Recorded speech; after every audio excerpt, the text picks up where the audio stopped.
What if I told you that one of Hollywood's most respected legends was nearly erased, not by a scandal, not by failure, but by the whispered grudge of a fellow filmmaker with a powerful Rolodex and a deeper motive? It's not just a story of two titans. It's a story of silence used as a weapon, of doors that quietly closed, of calls that never came, and of one man who refused to bow, even as the industry tried to kneel him into submission. Before we continue, please hit the like button, subscribe to the channel, and turn on the notification bell for updates. Clint Eastwood, Rob Reiner, two names you know, but only one of them lived to tell the whole story. Because before the crime scene, before the estate was taped off, before the headlines screamed murder in Brentwood, there was something far more chilling. A campaign not of violence, but of influence. A slow, methodical erasure carried out behind smiles and gala speeches. And Clint, he felt it. He saw it. And for the longest time, he said nothing. But now he's talking. And what he just revealed is shaking Hollywood to its very core. Let's rewind. Not to the stabbing. Not to the 911 call. Not even to the garage where detectives uncovered tapes that should have never existed. Let's go back further. To the day Clint Eastwood realized he was being blacklisted. It was 1997.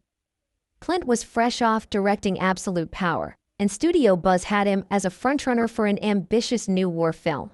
A big one, budget north of $100 million. He'd already had informal talks with producers. The team loved him. Then, overnight, it all went silent. Phone calls weren't returned. Meetings got postponed. His longtime agent gave a vague explanation. Creative direction changed. Clint, it's not personal. Except it was. Because months later, Clint found out who the director ended up being. Not just a different face, but a name with deep studio ties, and even deeper political ones. Clint didn't say anything publicly, but friends say he was shaken. Not angry, not vengeful, just stunned. Because Clint Eastwood wasn't just losing a project. He was being edited out of an industry he helped build. Now here's the part most people don't know. Clint Eastwood was never one to play politics in public. Sure, he had opinions, but he didn't campaign. He didn't march. He didn't ask for applause every time he took a stance. He believed in quiet conviction. But in the late 90s, Hollywood was anything but quiet. A new generation of power players had taken root, and at the front of that movement was Rob Reiner. The same Rob Reiner who once played Meathead on All in the Family. The same Rob Reiner who gave us The Princess Bride, A Few Good Men, When Harry Met Sally. Beloved director. Industry powerhouse. Political crusader. And, according to Eastwood, a man who saw disagreement not as discourse, but as a disqualifier. So what was the issue? According to Eastwood, Reiner didn't like his politics, didn't like his independence, and most of all, didn't like that Clint couldn't be pressured. You see, while Reiner became an outspoken advocate for liberal causes, Clint stayed true to a more traditional worldview. He supported the military. He criticized big government. And he didn't hesitate to say, on the record, that America's greatest strength was the freedom to think differently. But in an era when silence was suspect and neutrality was viewed as complicity, Clint's refusal to toe the line made him a problem. And Rob Reiner? He wasn't just annoyed. He was, as Clint put it, strategic. Let's pause here. Have you ever had someone smile in your face while quietly pulling strings behind your back? Imagine that. Except now imagine the person has the ear of half the studios in town. And you're Clint Eastwood. You've directed Oscar-winning films. You've been in this industry for 5 decades. You've earned your seat at the table. But suddenly, you realize the table has been moved, and you weren't invited. Fast forward to 2001. Another project. Another cold shoulder. This time, Clint hears it straight from a producer. Rob's not a fan. He thinks your image is outdated. Could be a risk. A risk? This is the same man who directed Unforgiven, Mystic River, and $1 Million Baby. Suddenly, he's a liability? But Clint doesn't lash out. He doesn't call a press conference. He quietly steps back, keeps working, funds his own projects, makes smaller films with deeper messages. And over time, those films succeed. But the doors? They stay shut. Now, let's talk about the elephant in the room. Why now? Why is Clint Eastwood, at 95 years old, finally confirming that Rob Reiner tried to blacklist him? Why speak up? The answer, tragically, lies in what happened just weeks ago. Rob Reiner and his wife Michelle found murdered in their Brentwood estate, stabbed by their own son, Nick Reiner. The headlines are everywhere. But what isn't in those headlines is what police found after the bodies were removed. A garage, locked, not with a standard key, but with biometric access. Inside, files, recordings, folders marked with the names of actors, directors, producers, people Reiner had worked with, people he didn't work with. And Clint's name was found, more than once. Suddenly, the silence makes sense. And Clint, he finally says it out loud. He tried to blacklist me in Hollywood, and I never forgot it. But it's not about revenge. It's about truth. Because what Clint Eastwood is revealing now is far bigger than one grudge. It's about an entire industry shaped not just by talent, but by quiet wars, whispered warnings, and closed circles. And as this story unfolds, piece by piece, you'll see just how deep the rift went, and why one man's fall may have opened the door for another's vindication. But what came next would change everything, and no one saw it coming. Have you ever felt like someone flipped the switch behind the scenes, and suddenly, everything you worked for just vanished? That's exactly what Clint Eastwood experienced in 1997, and he never saw it coming. It started with a buzz, not the media kind, the quiet, exciting kind that comes from inside a studio lot, the kind that says, "You're the one we want." Clint had just wrapped Absolute Power, a sharp political thriller. Though the box office numbers weren't record-breaking, the performance was strong, and the critical reception? Solid. The chatter around Warner Brothers was that Clint was being heavily considered for a bold new war epic. A modern-day take on battlefield honor, brotherhood, and the gray area between duty and morality. It was perfect for him. Gritty, patriotic, introspective. And he didn't just want to direct, he wanted to act in it, too. Everything was aligning.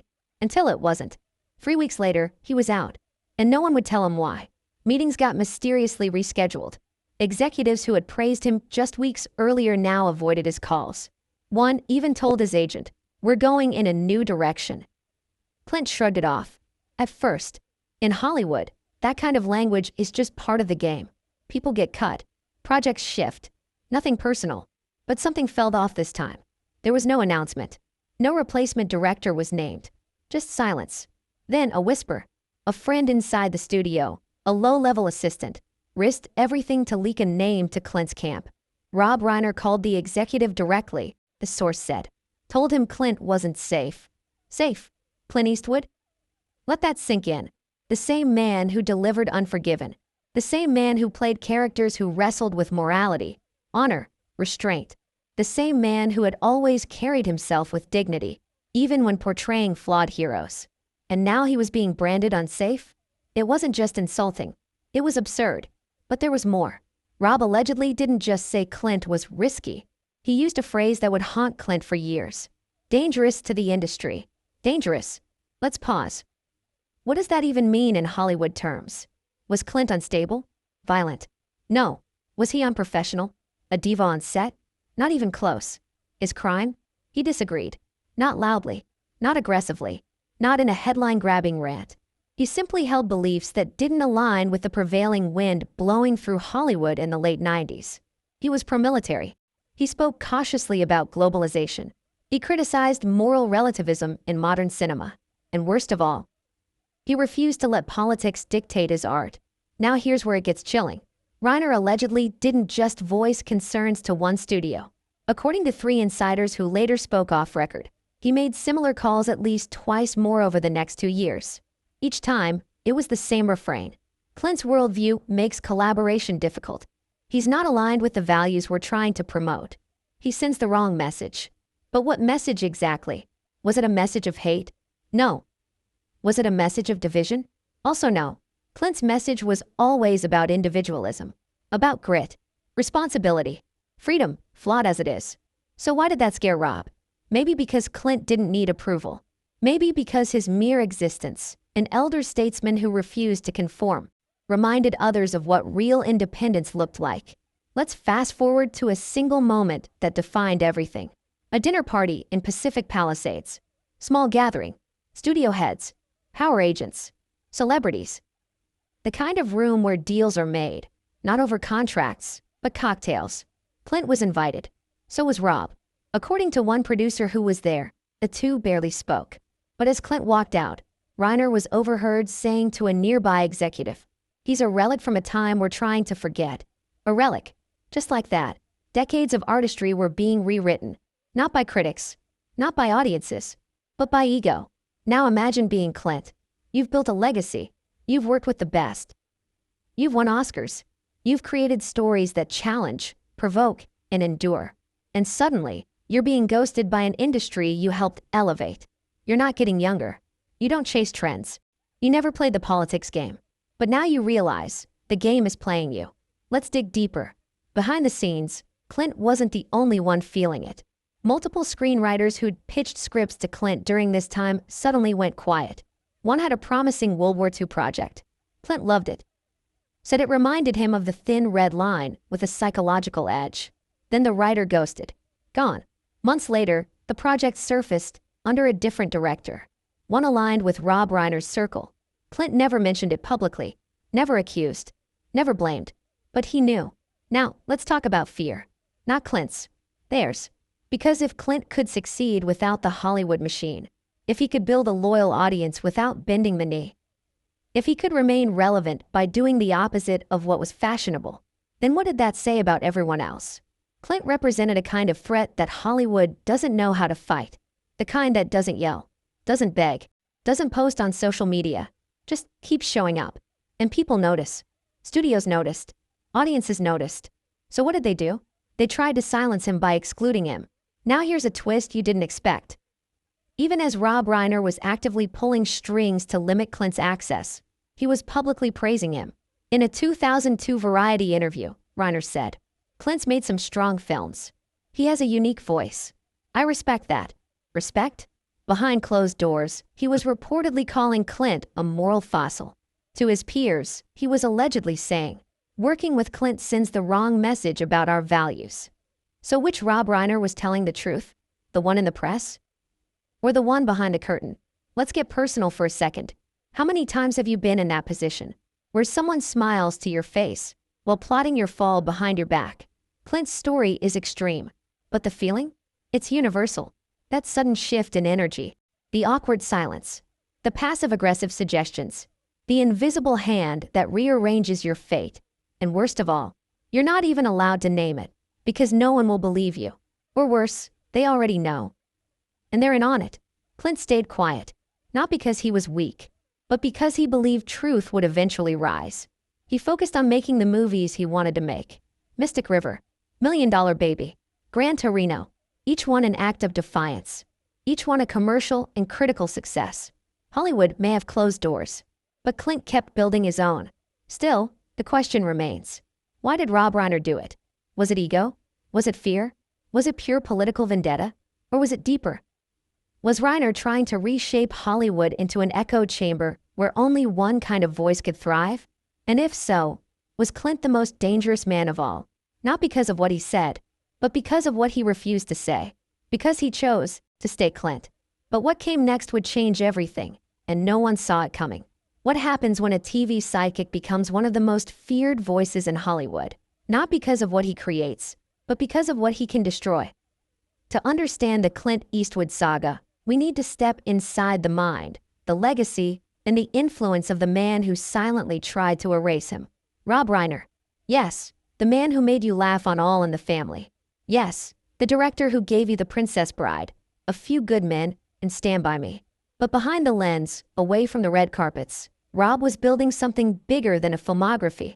He was constructing an empire of ideological influence. One lunch, one fundraiser, one quiet call at a time. And when that empire clashed with someone he couldn't control, he didn't argue. He didn't debate. He erased. Let's go back. Before the mansions. Before the activism.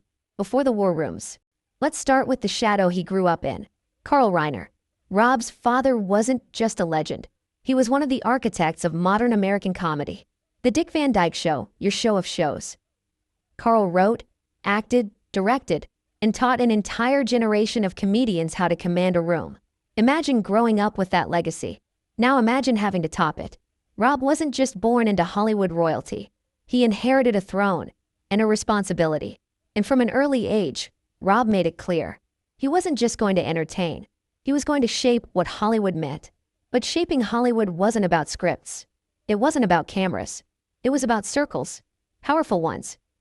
By the mid-1980s, Rob was already beloved by studios. This Is Spinal Tap had given him street cred with critics. The Sure Thing and Stand By Me proved he could tell stories with emotional weight. The Princess Bride cemented his place in pop culture. Then came When Harry Met Sally and A Few Good Men. That's when everything changed. Because now, Reiner wasn't just a director. He was the guy studios trusted to walk the line between box office gold and intellectual prestige. And more importantly, he was the guy the political world trusted to deliver a message. Let's pause here. Why do politicians need filmmakers? Because filmmakers control narrative. They shape emotion. They don't just tell you what happened. They tell you how to feel about it. And Rob Reiner? He mastered that. He knew how to wrap ideology in romance, comedy, and courtroom drama. He knew how to sell morality through likable characters and quotable lines. You Can't Handle the Truth wasn't just dialogue. It was a manifesto, and it made Reiner a star, not just in Hollywood, but in Washington. By the early 2000s, Reiner wasn't just attending fundraisers.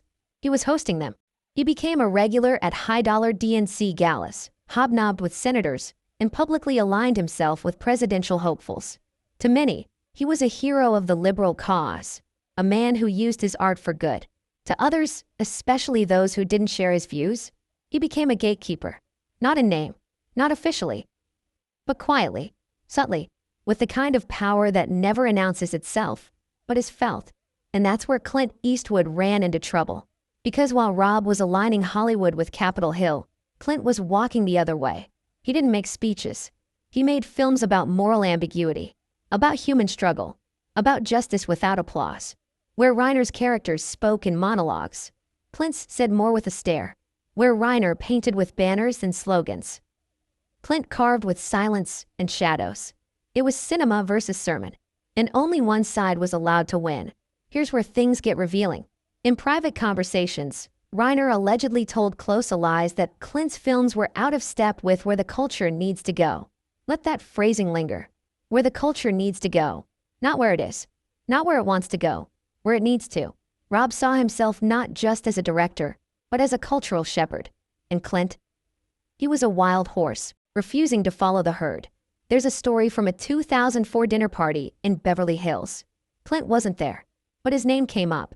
A mid-level producer brought up Mystic River, praising its haunting moral complexity and emotional punch. Rob, allegedly half-laughing, replied, "Yeah, well, if you like watching Republicans cry." The table went quiet. Everyone laughed, but no one forgot, because the message was clear. If you're not on message, you're off the map. Still, Rob didn't stop at jokes. He started building alliances. By 2005, his influence had shifted. He was less interested in directing day-to-day, and more invested in guiding the industry's conscience. He sat on advisory boards, funded activist organizations, created political ads, ran public campaigns against legislation he disagreed with. And every time he did, studios noticed. Because when Rob Reiner speaks, people still listen. But when he whispers, people act. So what does this have to do with Clint? Everything. Because Clint represented the one thing Rob couldn't control. Legacy. He had his own base, his own style, his own loyal crew of producers, actors, and fans. And perhaps worst of all, Clint didn't care about the new rules. He kept making movies, kept telling stories, and they kept making money. Rob couldn't stop the audience from loving him, but he could stop the gatekeepers from helping him. And that's where the blacklist began. Let's talk numbers. Between 1997 and 2009, Clint Eastwood pitched or was considered for at least 9 major studio films. Of those 9, he was attached to only 3, and in all 6 of the others, Rob Reiner's name was linked to the producers, financiers, or studio boards. Coincidence? Maybe. But people inside the system don't think so. 2 agents later revealed, under anonymity, that certain studios had an unspoken alignment clause. Not official, not in writing, but known. If your worldview didn't align, certain scripts just wouldn't find their way to you. Clint had become a ghost in the inbox. Here's the contradiction. Rob Reiner, the man who built a career mocking ideological rigidity in All in the Family, became the very enforcer he once satirized. Archie Bunker was the punchline, but now Rob was the one deciding who could speak and who couldn't. He'd say it was about values. But values don't blacklist people. Power does. And when power wraps itself in morality, it gets away with murder. But then, Clint started winning again. He stopped waiting for the calls. He self-financed, directed without fanfare. Let the work speak. Gran Torino, American Sniper, Sully. All box office hits. All made outside the Reiner bubble. All embraced by audiences across the political spectrum. And that infuriated the gatekeepers. Clint wasn't supposed to still matter. But he did. And Rob? He disappeared from the director's chair. His later films received lukewarm reviews. He focused more on activism than art. By 2020, he was known more for his political commentary than for his storytelling. And while Clint stayed quiet, Rob stayed loud. Until the day his voice was silenced. Not by a rival, not by Hollywood, but by something far more brutal. His own son. But what detectives found after the Reiner murders, what they discovered in that locked garage, what was recorded, labeled, and filed away like trophies, would finally expose the scope of Rob's quiet empire. And Clint's name? It wasn't just mentioned. It was highlighted. But what came next would change everything, and no one saw it coming. What happens when two men who have avoided each other for years suddenly end up in the same room, and everyone else can feel the temperature drop? Because that's exactly what happened. And the people who were there still talk about it in whispers. It was late spring, 2001. Beverly Hills, of course. A fundraiser disguised as a celebration. Champagne flowing. Donors smiling. Power brokers laughing just a little too loudly, the way people do when they know they're being watched. This wasn't just any Hollywood party. This was one of those rooms where careers are quietly decided, where the guest list matters more than the speeches, where alliances are reinforced and enemies are politely ignored. Clint Eastwood didn't want to go. That's the part almost no one remembers. A close friend had convinced him. "Show your face," he said. "It's good politics. You don't have to agree with anyone. Just be seen." Clint agreed reluctantly. He didn't plan to stay long. Rob Reiner, on the other hand, he arrived early. Let's set the scene. The venue was a private estate tucked into the hills, lights spilling out onto manicured lawns. Security at the gate. Valets in black jackets. Inside, the air smelled like citrus and money. Producers clustered in tight circles. Agents floated from group to group. Politicians worked the room with practiced warmth. And then Clint walked in. No announcement. No entourage. No performance. Just Clint. Tall. Calm. Observant. And almost instantly, people noticed. Conversations slowed. Heads turned. A few smiles flickered on and off like faulty bulbs. Because Clint wasn't supposed to be there anymore. Not in that room. Across the space, Rob Reiner saw him. Witnesses say Rob froze for half a second. Not long, but long enough. Then he smiled. The kind of smile that doesn't reach the eyes. This wasn't a reunion. This was a standoff that had been years in the making. Here's the thing about Clint Eastwood. He's not confrontational by nature. He doesn't posture. He doesn't need to dominate a room. But he does notice everything. And that night, he noticed how people reacted to Rob. How they leaned in when Rob spoke. How they laughed just a beat too late. How certain producers subtly adjusted their tone depending on who was within earshot. It wasn't charisma. It was gravity.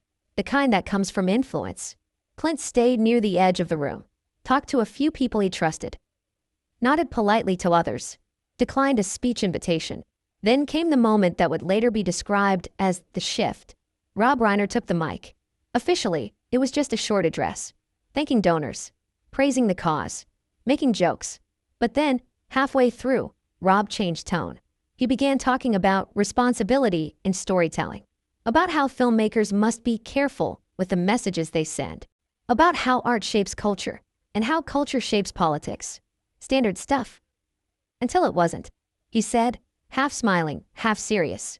Some voices belong to another era. And that's okay. But we can't keep pretending they represent where we're going. There was polite laughter. Clint didn't laugh. And several people noticed he didn't laugh. Was Clint named? No. Did everyone know exactly who Rob was talking about? Yes. Because the timing was too perfect. The phrasing too specific. The tension too thick. A few guests glanced at Clint, then quickly looked away. No one wanted to be caught in the crossfire. Now here's where the story gets interesting. After the speech, Rob stepped down and was immediately surrounded. Applause. Handshakes. Back pats. Clint waited. Not out of hesitation. Out of patience. He didn't storm out. He didn't confront Rob on the spot. He waited until the crowd thinned. Until Rob was standing with just two people. Then Clint walked over. This is the part that never made the papers. But multiple witnesses have confirmed the exchange happened. Clint didn't raise his voice.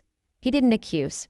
He simply said, "You've got something to say about me. You can say it to my face." The room went quiet.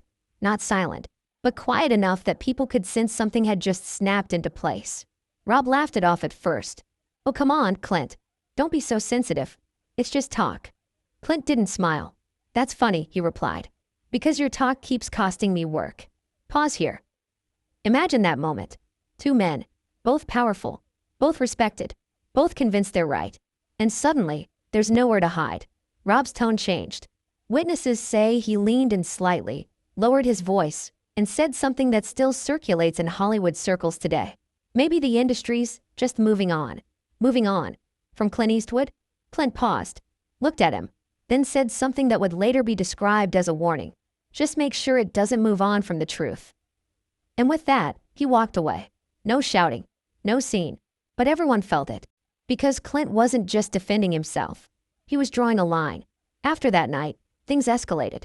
Quietly, efficiently. Within months, Clint noticed a shift. Not just in offers, but in tone. Meetings that once felt collaborative now felt distant. Studios hedged. Producers hesitated. One executive reportedly told Clint's agent, "There's concern about optics." Optics. Another code word. Let's talk about optics. In Hollywood, optics don't mean how something looks to audiences. They mean how it looks to the right people. And after that fundraiser, Clint had clearly been marked as someone who wouldn't play along. That made him unpredictable. And unpredictable people are dangerous to those who want control. But here's the contradiction no one expected. While Clint was being iced out of certain circles, his films were becoming more successful. Audiences showed up. Critics debated, but they paid attention. Awards followed. It was as if the public didn't get the memo. And that frustrated people. Because Clint was proving something uncomfortable. You could be successful without ideological approval. Now let me ask you something. Why do you think that bothered Rob Reiner so much? Was it really about politics? Or was it about relevance? Because Rob had built his influence not just on his past successes, but on his role as a cultural guide. And Clint didn't need guidance. He didn't need permission. And worst of all, he didn't need Rob. Behind the scenes, things turned colder. People who worked closely with Clint started getting friendly advice. Nothing threatening, nothing explicit, just warnings. You might want to diversify your collaborations. It's better not to align too closely. Some doors are easier to open than others. And everyone knew what that meant. But Clint didn't back down. If anything, he pulled further away. He stopped attending fundraisers, declined public debates, focused entirely on his work. And that was the real insult. Because Rob thrived on engagement, on reaction, on influence being acknowledged. Clint refused to give him that. Years later, someone close to Clint would say, he realized then that this wasn't about one movie or one comment. It was about power. And Clint decided he wasn't going to fight power on its own terms. Instead, he would outlast it. But here's the twist. Rob didn't forget that night. Not the confrontation, not the tone, not the implication. From that point on, Clint wasn't just an inconvenience. He was a symbol, a reminder that not everyone could be controlled. And symbols are dangerous. Which brings us to what happened next. Because after the gala, the blacklisting didn't just continue. It became organized. Documents, phone calls, lists. And years later, in a locked garage that no one was supposed to open, those lists would resurface. But what came next would change everything, and no one saw it coming. What if the real battle isn't fought in public, but in email threads, unreturned calls, and scripts that mysteriously vanish? Because in Clint Eastwood's story, some of the most damning evidence of sabotage didn't come in shouting matches or televised debates. It came in silence. Scripts that were never read, projects that disappeared, ideas that went missing without explanation. And when you start connecting the dots, you realize that the blacklist wasn't just a rumor, it was a machine. and it was working overtime to make sure Clint Eastwood never told certain stories. Let's start in 2005. The Iraq War was dominating headlines. The culture was split. Hollywood leaned heavily anti-war in its messaging, loud, passionate, and condemning. But Clint had a different take. He wasn't looking to defend or condemn. He wanted to explore. He wanted to tell the story of a soldier, lost, loyal, and disillusioned. Not as a political symbol, but as a human being. He'd found a script. It was raw, intimate, brutal in its honesty. And he wanted it.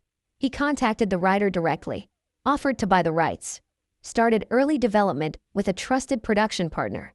Then, just as things were gaining momentum, everything stalled. The writer stopped responding. Clint's team followed up, called, emailed, nothing. Finally, a terse message arrived. Sorry, rights are no longer available. Just like that. No explanation, no alternative deal, no apology. The project was gone. Months later, the film was announced, with a different director, backed by a studio closely tied to Rob Reiner. Coincidence? Maybe. But this wasn't the first time something like this happened. Or the last.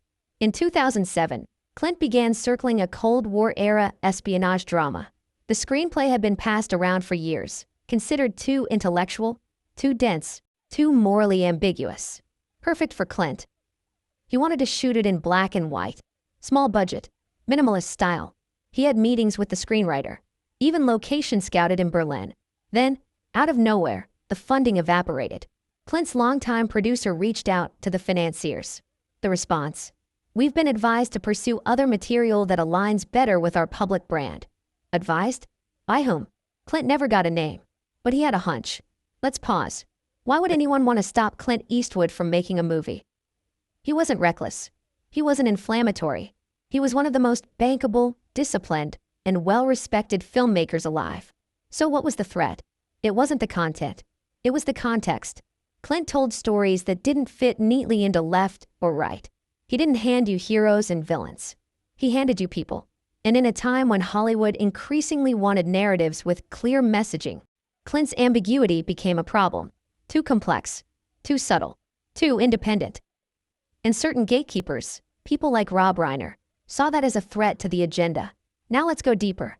In 2009, Clint was attached to a project based on the real-life account of a whistleblower inside a U.S. intelligence agency. It was tense, chilling, and morally gray. Clint was fascinated.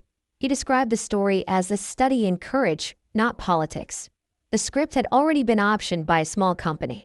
Clint's name drew interest from two major distributors, both of which verbally committed to supporting it. Then, 2 weeks later, they pulled out. Reason given? "We're hearing this one might become polarizing." Polarizing? No trailer had been cut. No cast had been announced. Nothing had been leaked. So how did they already know it was polarizing? Who told them? And more importantly, why? Here's the twist. One of the companies that backed out was run by a former executive who, months earlier, had co-hosted a panel on responsible storytelling with, yes, Rob Reiner. The panel was part of a larger initiative Reiner had helped launch, aimed at steering content towards social progress. Sounds noble, right? Until you realize what that really meant. Control. Not through censorship, not through bans, but through pressure, through behind-the-scenes influence, through studio whispers. Let's talk about another missing project. This one still stings. It was a script loosely inspired by the 1971 Attica prison riots. Clint was drawn to the psychological battle between the inmates and the negotiators. It wasn't about race. It wasn't about politics. It was about pressure, morality, the moment when men break or rise. Clint was set to produce and direct. Then, same story. Sudden resistance, sudden silence, and then a quiet burial. The project vanished. Now you might be thinking, couldn't this all be coincidence? Hollywood is a fickle place. Projects fall apart all the time. Scripts get optioned and dropped. Funding disappears. Sure, but how many coincidences does it take before a pattern becomes a plan? 3, 5. Clint had 9 projects fall through between 1997 and 2015 that all followed the same pattern. Initial interest, positive momentum, sudden shutdown, studio silence, re-emergence under a different creative team, or complete disappearance. And in 7 of those cases, There were connections, sometimes direct, sometimes once removed, to Rob Reiner's sphere of influence. Executives who had worked with him, producers he had mentored, organizations he had funded. Let's get personal. What does this do to a person? To know that someone is following you, not in the shadows, but in the boardrooms? To see your opportunities vanish and not be able to prove why? That's psychological warfare. And Clint, he never stopped working, never stopped pushing, but he felt it. He once told a colleague, off the record, "It's like being erased without being touched." That's the power of a blacklist. It doesn't scream. It doesn't strike. It just removes you. Quietly. Strategically. Now, here's where things take an eerie turn. In 2016, a screenwriter Clint had worked with years earlier reached out. He'd been cleaning out an old email account when he found a forwarded message. The original sender? An assistant to a high-level studio exec. The subject line? Eastwood attachment. Need guidance. The body was short. Not ideal fit for messaging goals. Consider redirecting. RR may weigh in. RR. Rob Reiner. The screenwriter forwarded it to Clint's team. It was the first time they had something almost concrete. But it wasn't enough. Too vague. Too indirect. Too easy to dismiss. Still, Clint kept it. Just in case. Because by that point, Clint suspected something deeper was happening. He believed there was a quiet ecosystem, a network of values enforcers who didn't need to speak openly, because they already understood the assignment. And Rob Reiner? He wasn't just part of that ecosystem. He helped build it. The question now is simple. How many of Clint's stories were stolen before they were even told? How many voices never spoke up? How many careers never got the chance to rise because they didn't align? This isn't just about one man. It's about the machine. The silent, smiling machine that pretends to reward vision, but only if it matches the script. And that's what makes what happened next so disturbing. Because after Rob Reiner's death, after the crime scene, after the headlines faded, investigators uncovered something in the garage of his Brentwood estate. Something no one expected. A locked file cabinet. With labels. And inside, scripts. Scripts that were never made. Scripts that had been lost. Scripts with notes attached. Some of them handwritten, and one of them had Clint Eastwood's name at the top. But what came next would change everything, and no one saw it coming. What happens when a secret designed to stay buried slips through the cracks? Not a public scandal, not a major whistleblower, just a memo, one email, not meant for outside eyes, never intended to leave the inbox it landed in, and yet it did. And when it reached the wrong hands, or maybe the right ones, the web around Clint Eastwood began to unravel. Let's rewind. A year that didn't seem remarkable on the surface. Clint was promoting J.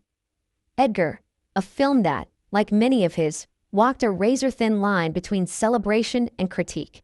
It stirred controversy. Of course it did. Because Clint didn't care about telling people what to think. He cared about showing the full truth, even when it was uncomfortable. But something was happening behind the scenes. Something Clint didn't know yet. At one of the major studios, name withheld for legal reasons, a department head had been compiling a list, a collaboration profile. Officially, it was a system to match talent with like-minded creatives. Unofficially, it was a blacklist, a modern one, polished, hidden behind branding goals and audience alignment metrics. And it had one very clear purpose: to isolate voices that didn't follow the message. Guess who was on it? Clint Eastwood. His name wasn't at the top, but it was there, circled, with a red annotation beside it that simply read, "Risk, reputational, alignment issues flagged." That phrase would become infamous later, but at the time, it was just a line in a spreadsheet, a quiet warning, a red light, a signal to executives: tread carefully, don't greenlight without checking above. Now here's where it gets dangerous. This profile list wasn't new. It had been quietly circulating through Hollywood's top offices for years. Updated, reworded, reformatted, but always saying the same thing. Control the narrative. Avoid the outliers. Silence the unpredictable. And Clint? He was the definition of unpredictable, not because he was radical, but because he was honest. And that made him dangerous. But this time, something went wrong. A young assistant, fresh out of film school, idealistic, sharp, and not yet indoctrinated, was CC'd on an internal thread by mistake. A thread that contained the latest version of the memo. It wasn't dramatic, just methodical. Each name was listed with notes. Good optics. Message aligned. Progressive branding. Concerning history. Alignment risk. And then, Eastwood, Clint, risk, reputational. Alignment issues flagged. Past project concerns. Political volatility. May alienate talent. The assistant didn't know what to make of it. At first. Then she realized. This wasn't a casting memo. It wasn't about who to hire. It was about who to avoid.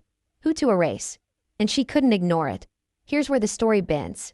She didn't leak it to the press. She wasn't a radical. She wasn't trying to burn the industry down. She just believed in fairness. So she took a screenshot. No names, no headers, no metadata. Just a crop of the page. And she posted it, anonymously, on a niche forum for screenwriters. The post title? Have you seen this kind of thing before? No accusations. No context. Just a question. Within hours, the post was deleted. But not before someone saved it. A screenwriter, mid-level, who'd once pitched a story to Clint Eastwood's company. He recognized the phrasing, because he'd heard it before. He'd been told, during a lunch with a producer, that Clint was not viable due to alignment concerns. And that phrase, alignment concerns, was sitting in the screenshot. He saved the image. He emailed it, quietly, to someone on Clint's team. And just like that, the leak was in motion. Now pause and think. How many conversations like this happen every day in Hollywood? How many careers are steered off course? Not because of talent or ethics, but because of unwritten rules. The list in that memo didn't just contain Clint. There were others. A famous actress labeled difficult for speaking against industry groupthink. A director known for prioritizing artistic freedom over corporate politics. A screenwriter who once tweeted a sarcastic take about identity politics, blacklisted since. It wasn't a list of criminals. It was a list of unapproved thinkers. Clint's team didn't go public. They couldn't. The memo wasn't traceable. The studio would deny it. The assistant would be thrown under the bus. Instead, Clint did what Clint always does. He made a decision. He would keep working. Harder. Louder. Smarter. He'd make movies that spoke for themselves. No press conference. No dramatic op-ed. Just stories. Because in the end, that's where truth lives. But behind the scenes, that memo was spreading. People in Clint's network began whispering. Agents. Editors. Former collaborators. One told Clint directly, "They're afraid of your silence." What did that mean? It meant Rob Reiner and his circle didn't fear Clint's politics.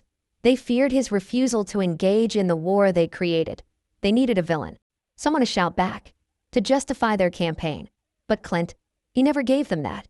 And that silence was more powerful than any speech. Let's bring Rob Reiner back into the frame. Because here's the shocking part. According to multiple sources, including a former intern who worked in his office, Reiner had seen the memo, had discussed it, had endorsed it. Not directly, not in writing, but in tone, in conversation, in implication. He allegedly called it useful and said Clint had made his choice. A chilling phrase, because in that context, making your own choice was the crime. Years later, when asked why he thought he had been targeted, Clint simply said, "Because I didn't kneel." That's it. No theatrics. No whining.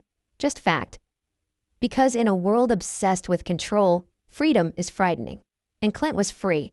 Free to think. Free to speak. Free to not speak. And no blacklist could change that. But here's where the story flips. That screenshot. It didn't stay buried. By 2022, it had circulated through dozens of private industry chats. And then, someone sent it to a journalist. A big one. The journalist contacted Clint's team for comment. They declined. But someone else didn't. A retired producer, anonymous still, sent the journalist a copy of an internal memo from 2014 that referenced Clint's potential reputational complications. And with that, the story cracked open. But what came next would change everything, and no one saw it coming. In Hollywood, silence is currency. Speak out, and the cost could be your career. That's why, for years, no one dared to say it out loud. Not publicly, not on record. They knew what was happening. They whispered it behind closed doors. They shared knowing glances at award shows. They warned each other in private messages. Don't get too close to Eastwood. Be careful, he's not aligned. You might lose future deals. But no one challenged the system directly. No one named the names. Until one actor did. And when he did, It sent tremors through the industry. We won't say his name just yet. Not because it's secret, but because his reveal matters more than the reveal itself. Let's first set the stage. It was 2019. Clint had just finished directing Richard Jewell, another of his complex, layered narratives that didn't play by the usual Hollywood rules. It was bold. It was messy. It held a mirror up to both media and law enforcement without picking a side. And that terrified the gatekeepers. Because Richard Jewell was proof Clint still had teeth. He still had relevance. And he could still make people think. Now here's where it gets strange. An A-list actor. One with multiple blockbusters, known for straddling the line between studio darling and indie artist, was approached to play a key role in Clint's next film. He loved the script, praised it to friends, told his agent, "It's the most honest thing I've read in years." But then, days before the official announcement, he backed out. Officially, scheduling conflicts. Unofficially, people smelled something off. Especially when the actor was spotted on the set of another project during the same period. The whispers returned. Someone got to him. He was warned. Clint's projects are poisoned if you want to win awards. It was the same old pattern. Except this time, it didn't end there. Fast forward to the 2021 Cannes Film Festival. The actor, let's call him M for now, was sitting for a roundtable interview about ethics in storytelling. The conversation was friendly, safe, expected. Then a journalist asked, "Do you think the industry is truly open-minded, or do you feel certain voices are still being pushed out?" The moderator tried to move on, but M leaned forward, paused, then said, "There's openness until you disagree. Then you're difficult, or dangerous, or suddenly not a fit for the message." The room went quiet. The journalist smiled nervously. M kept going. "I lost a role a couple years ago. A dream role. Because I didn't drop out. I was told to. Told it would complicate my relationships in this town. That if I worked with a certain director, I'd be sending the wrong message." The journalist blinked. "Can you say who?" M nodded. "Clint Eastwood." Boom. That clip spread like wildfire. Reddit, Twitter, film blogs. Everyone was talking. Finally, someone had said it. Not a rumor, not an assistant's leak, but an A-list actor, respected, bankable, relevant, confirming what people had suspected for years. He had been warned. And it didn't stop there. Because within days, M went on a podcast. This time, he named names. Rob Reiner. Here's the quote, transcribed verbatim. "I was told, explicitly, that aligning with Clint could be problematic long-term. That one of the industry's senior voices, someone like Rob Reiner, was watching who collaborates with who. And that if I wanted to stay in the good graces of certain studios, I needed to think twice." He paused. It wasn't a threat, but it felt like one. And then, "I love this industry, but I hate the cowardice. We talk about diversity of voices, but only if those voices say the same thing." Mic drop. Suddenly, the story had heat. Journalists dug deeper. Who else had been warned off Eastwood's projects? Who else had stepped back for vague reasons? The list grew. 3 actors, 2 screenwriters, 1 cinematographer. All had once been in talks for Clint films. All had backed out. All had ties to studios or boards linked to Rob Reiner's advocacy groups. Coincidence? Some said yes, but others? They started speaking up, quietly, cautiously, but clearly. One former producer. "There's a whole matrix behind the scenes. If you're not in step with the dominant message, you're out. No matter how good you are." And then came the retaliation. The actor, M, saw offers dry up. Nothing dramatic. No boycotts. Just silence. A major studio paused talks. A streaming platform restructured its upcoming slate. It was happening again. This time, to someone who spoke out. The machine was reminding Hollywood. This is what happens when you break the code. But something had changed. Because Clint noticed. And this time, he didn't stay silent. In a rare interview, Clint was asked about the whistleblower. He said, "Takes guts. More than people think." He didn't name Rob. Didn't rant. Didn't accuse. But then, after a long pause, he added, "When someone tries to bury you, they forget. Some of us were made to survive underground." It wasn't just a comeback. It was a declaration. Clint wasn't just surviving. He was digging. And Hollywood? It was rattled. Because now, the story had faces. It had names. Voices. Momentum. The blacklist wasn't theoretical anymore. It had receipts. And the more people looked, the more they found. Emails, call logs, calendar invites, notes from board meetings. One in particular, from a now-retired executive, read, "RR has concerns about CE project. Strongly suggests revisiting talent strategy. RR. CE. The initials said it all. Rob Reiner. Clint Eastwood. Let's return to the actor." After months of media chaos, he posted a message online. Just a simple quote. Not from himself. From Clint. "They say what doesn't kill you makes you stronger. I say, it shows you who your real enemies are." No caption. No hashtags. Just the truth. But this revelation triggered something deeper.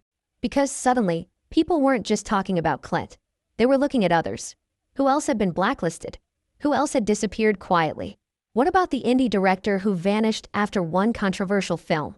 The screenwriter whose agent dropped them without warning? The actress who got branded unpredictable after a single political comment? The blacklist, it seemed, was much longer than anyone knew. And Rob Reiner? His name kept showing up. But what came next would change everything, and no one saw it coming. Because Rob Reiner's files, the ones locked away in his Brentwood garage, they didn't just contain scripts and surveillance. They contained names. How do you fight an enemy you can't see? How do you respond when every door you knock on vanishes the moment your hand reaches out? For most people, this kind of resistance would be paralyzing. But Clint Eastwood, he didn't flinch. He adapted. And then, he struck back. Not with lawyers. Not with exposés. Not with rage-filled tweets or rants. He used the one weapon Hollywood couldn't control. His art. Let's go back to 2008. Clint had just faced a string of mysteriously collapsed projects. Funding gone. Writers ghosting. Studios suddenly re-evaluating. Behind the scenes, the blacklist machine was gaining momentum. But Clint didn't wait for an invitation back in. He didn't beg. Didn't pivot to politics. Didn't form some flashy counter-campaign. He went independent. Started taking smaller deals. Shooting faster. Cutting leaner. Every move calculated. And the film that changed everything? Gran Torino. Let's talk about Gran Torino. This wasn't supposed to be a hit. It was gritty, rough, and unapologetically Clint. He starred as Walt Kowalski, a grizzled war vet, drenched in outdated views, racism, pain, pride, and redemption. It was controversial before it even dropped. Critics circled like vultures. They wanted blood. They wanted to bury it. Because Walt Kowalski wasn't a polished liberal icon. He was raw, messy, flawed. But most importantly, he was real. And Clint didn't apologize for that. Audiences, they showed up in droves. Gran Torino grossed nearly $270 million worldwide on a $33 million budget. It was a phenomenon. And suddenly, Clint wasn't just surviving. He was dominating. Without studio favors. Without awards buzz. Without the usual promotional machine. Just Clint. And the audience. Direct. Honest. Unfiltered. Now here's the irony. As Gran Torino exploded, Rob Reiner was prepping his own film. A political drama meant to stir up awards attention and reassert the message, according to one source close to the production. It flopped. Critics were mixed. Audiences stayed away. Even sympathetic outlets called it preachy and out of touch. The contrast couldn't be clearer. Clint told a story. Rob pushed a message. One worked. One didn't. And in private, insiders say Rob was furious. Not publicly, of course, but his close circle noticed the shift. He spoke less about truth in art and more about narrative responsibility. A subtle change in tone, but a revealing one. Let's pause. What does it mean to strike back? For Clint, it didn't mean destroying his enemies. It meant outlasting them, outperforming them. And with Gran Torino, he sent a clear message. You can blacklist me from your rooms. You can cancel my meetings. You can pull my funding. But you can't stop me from connecting with people.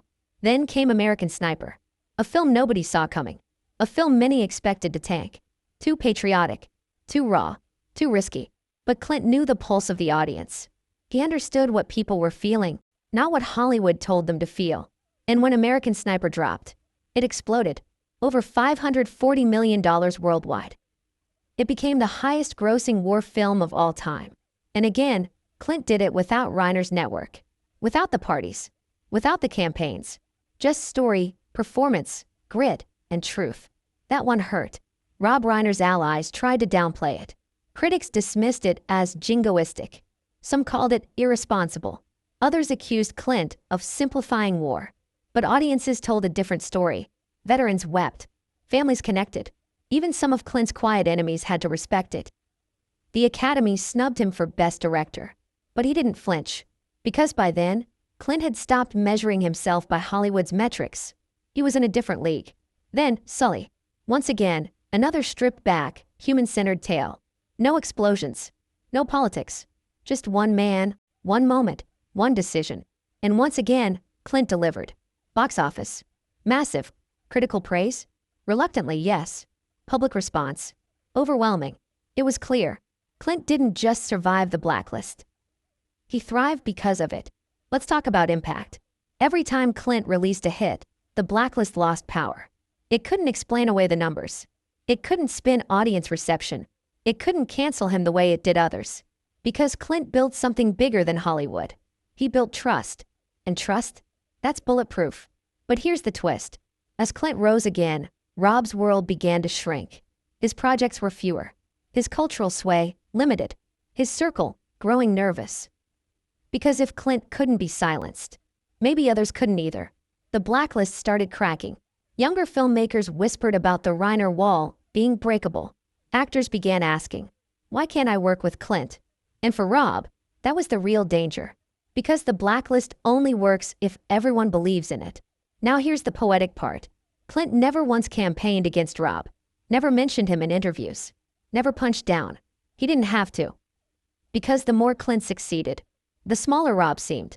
Not as a man, but as a machine. One fueled by ego. Protected by narrative. Driven by fear. And machines break down over time. Especially when exposed to truth. There's a story from 2017. Clint was on set, shooting a scene late at night. A younger actor approached him, nervously. Said he'd been warned not to take the role. Said his agent told him Clint was off limits. Clint looked at him, didn't blink, then said, if you're here, it means you already made the right choice. Then walked away. That actor? He credits Clint for giving him the courage to go independent. He's now directing his own films. This is how Clint struck back. By mentoring. By making. By being. He didn't need a comeback. Because he never truly left. He just stopped asking for permission and started building his own house. But here's where it gets eerie. Rob Reiner wasn't just watching this unfold from afar. He was tracking it. According to evidence found after his death, audio files, notes, internal memos, Rob was actively monitoring Clint's resurgence. One memo read, CE success metric needs reframing. Consider narrative pivot. Undercut legacy if possible. It wasn't just rivalry. It was obsession. And it was about to take a darker turn. Because as Clint's legacy soared, Rob's world began to collapse. And his own family would soon be at the center of a tragedy. But what came next would change everything. And no one saw it coming. What do you say when a man you've battled for decades is found murdered in his own home? Clint Eastwood didn't say much. At least not to the public. Not when the news broke. Not when the headlines spiraled. Not when social media began its viral frenzy. Because how do you process something that dark? That final? Rob Reiner. Dead. Along with his wife, Michelle. Stabbed. In the bedroom of their $13.5 million Brentwood estate. On a Sunday morning no one would ever forget. It wasn't a break-in. It wasn't a robbery. It was something much worse. It was personal. Let's walk through that morning. April 13th, 2025. Sunny. Calm. Too quiet. Michelle's assistant arrived around 10:40 a.m. She had keys. She was let in every Sunday for brunch prep. She walked in through the kitchen and stopped because something wasn't right. The fridge door was slightly ajar. 2 champagne flutes were on the marble island, one shattered. And from upstairs the smell. Something metallic. Thick. Hanging in the air. She climbed the staircase, heart pounding. Calling out. No response. When she reached the master suite, she screamed. Police arrived in under 10 minutes. But it was already too late. Rob was face down beside the bed. Multiple stab wounds. A large, dark stain across the floor. Michelle was slumped against the headboard. Eyes open. Lifeless. The walls were splattered. The sheets soaked. Detectives described it as ritualistic. Deliberate. Not a frenzy. Not random. A pattern. A message. The home had no signs of forced entry, no windows broken, no doors pried, no alarms tripped, which meant only one thing. They knew their killer. And very quickly, suspicion turned inward. Because there was one more person who lived in the Brentwood mansion, in the guest house. Nick Reiner, their 32-year-old son. He'd struggled for years. Substance abuse, rehab, anger management. He was known in certain circles, but mostly for being a shadow. The troubled kid of a powerful father. The one who didn't fit the image Rob projected. Nick was found 3 hours later, in the garden, curled up near the koi pond, shivering, silent, holding something small and silver in his hands. A letter opener, bloodied. When police approached, he didn't run. He didn't speak. He simply held it out.